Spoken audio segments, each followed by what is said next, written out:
Apparently, ladies and gentlemen, I'm so desperate, lonely and single, I need to start dating Ukrainian ladies. Why, you may ask? Well, check out below.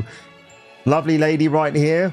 Dream. She's a dream, apparently. That's the whole point. She's probably an AI construct, but it's your dream, your fantasy to date somebody like her. And reality, to quote Chandler from Friends, when he and Joey were double dating, you have the good-looking one, I get the mess. And I guarantee you, if I were to join his website, I probably would end up with an absolute nightmare on my hands. Oh. So this is FKA Twigs, the ex of Robert Pattinson. I can see why he left her, because honestly, if you hear this dog shit, this is music for the modern audience, folks. A modern audience that does not exist. And why do I bring up this hideous creation right now, today, in this video? Well, The Crow. Quick impression for you. Caw, bang, fuck, I'm dead! Well, The Crow 2024, you are caca. And I happen to love crows, just not this particular crow right here.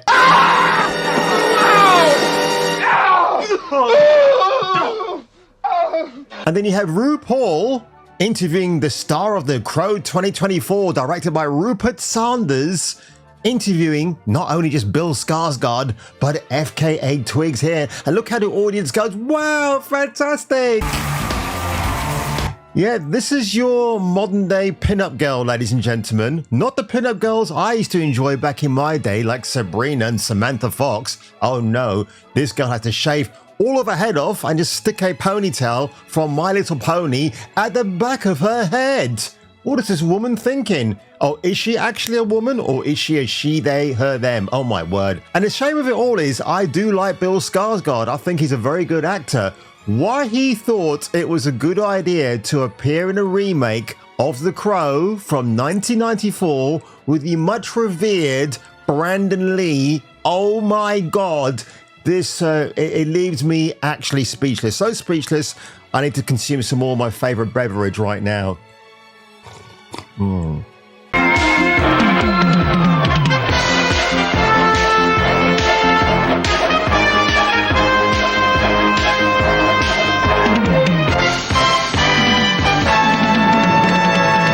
So here's Rotten Tomatoes. Here's Rupert Sanders, who's Snow White and the Huntsman. Of course, I've got a Cockney rhyming slang for that one. Was a modern dark retelling for that audience. Not for a modern audience, just a modern version, which is fine in my books. And yes, seeing Charlize Theron before I didn't know she was an absolute kooky clown, taking her clothes off and partially showing a lot of back. Ooh, got the boys in the audience really excited.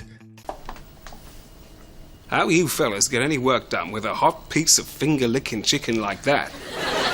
Me? I'd be a 24-hour tripod. So Rotten Tomatoes, this is what they all think of The Crow 2024. A resounding 20%. It's pretty funny, actually. And if I take you one step back, you'll see 20% versus 66%. Order 66 this audience, if you ask me, for their absolute ravishing trashing of the movie. Let's take one step forward again. Corey Coleman of Double Toasted said the following: the weak pacing and character development don't support the film's clever ideas. The director really tried to put his own spin on The Crow, but it just didn't work. I'm gonna kill them. Every single one of them. Maybe we ought to just videotape this, play it back in slow motion. Eric Goldman from YouTube. How does a YouTuber get featured on... I think I know who this guy is, actually. There's about 20 minutes where the movie comes to life, but then they had to resuscitate me because I didn't know what else I could say after those first 20 minutes. But most of the time, this is a drab, rehab, unengaging new version of the story. Keith Garlington of Keith and the Movies. It does get a third act boost from a gloriously violent and savagely gory opera house scene that is expertly shot, edited and choreographed. Listen, Keith, if I want to watch choreography, give me Pan's People. Yep, all day, every day. Now that's what I like to enjoy in my spare time.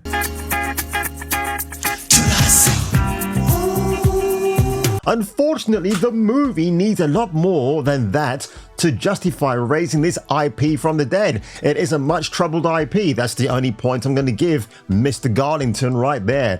Eric Childress, strange surname, lacks any visual flair of the original Skarsgård. Emotionally at least, is an unconvincing Avenger. For about 15 minutes during the climax, there is a bloody flash of what could have been.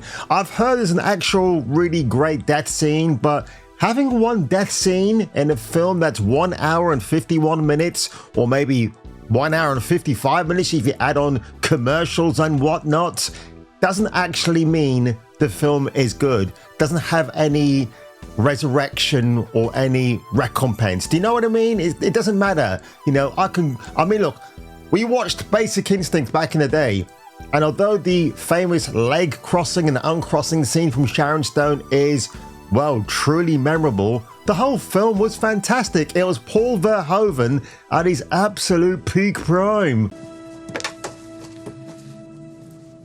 Nice beaver. Thank you. I just had it stuffed. Let me help you with that. Doug Walker of Channel Awesome. While it does have good performances, oh my god, you're including FKA Twigs in this one, and a decent visual language, okay, a clumsy script and inevitable comparisons to the original Doom It on Arrival. Listen, Doug, they were already dooming it to Arrival when they announced they were going to remake The Crow. Unnecessary. Hope Madden of Fox 28 Columbus.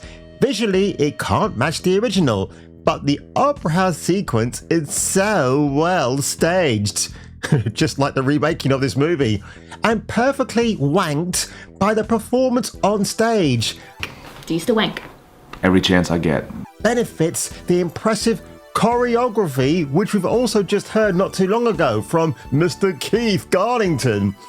And the effects work. Oh my god, the effects are so awesome, giving the film its truly memorable moments.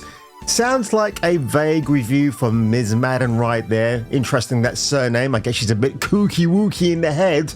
But honestly, what did you expect, folks? Do you think people are going to clamor around the block and watch this deadbeat of a crow try to go caw-caw, caw-caw off the ground? This childless, soulless remake is a husk like the things in Mass Effect 2. Not worth your time, not worth seeing. Some people said it had potential, but you can't. For me to go and watch this movie, I feel like I'll be doing Brandon Lee a massive dishonor. Never met the guy, liked his stuff, obviously the son of the legendary Bruce Lee. I'm sure the two of them are in heaven right now exchanging martial arts tactics in the sky.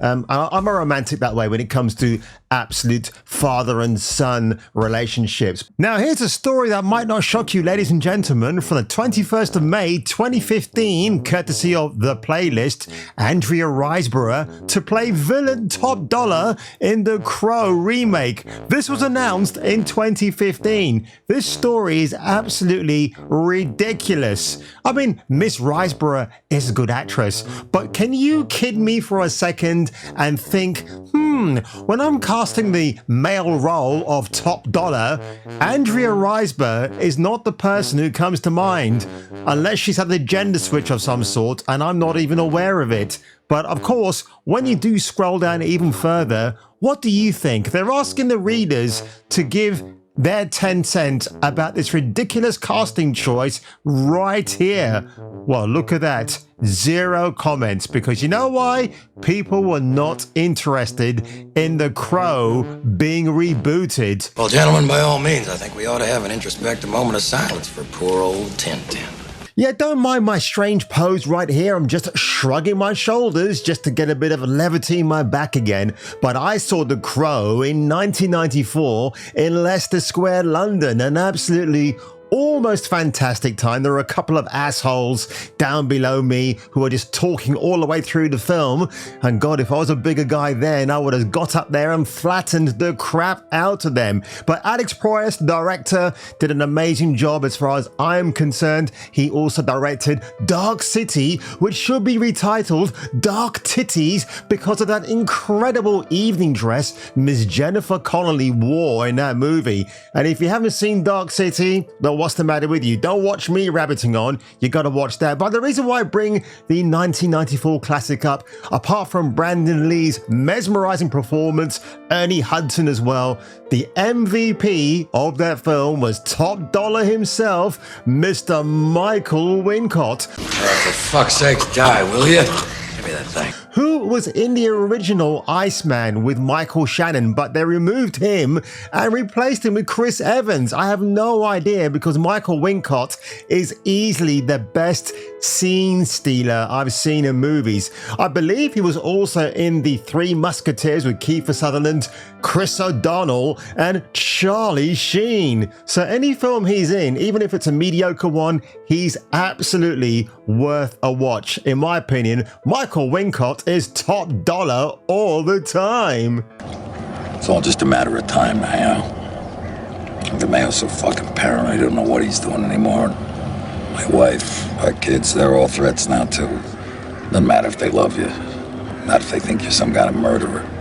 So a quick video today on The Crow remake getting absolutely massacred at the box office.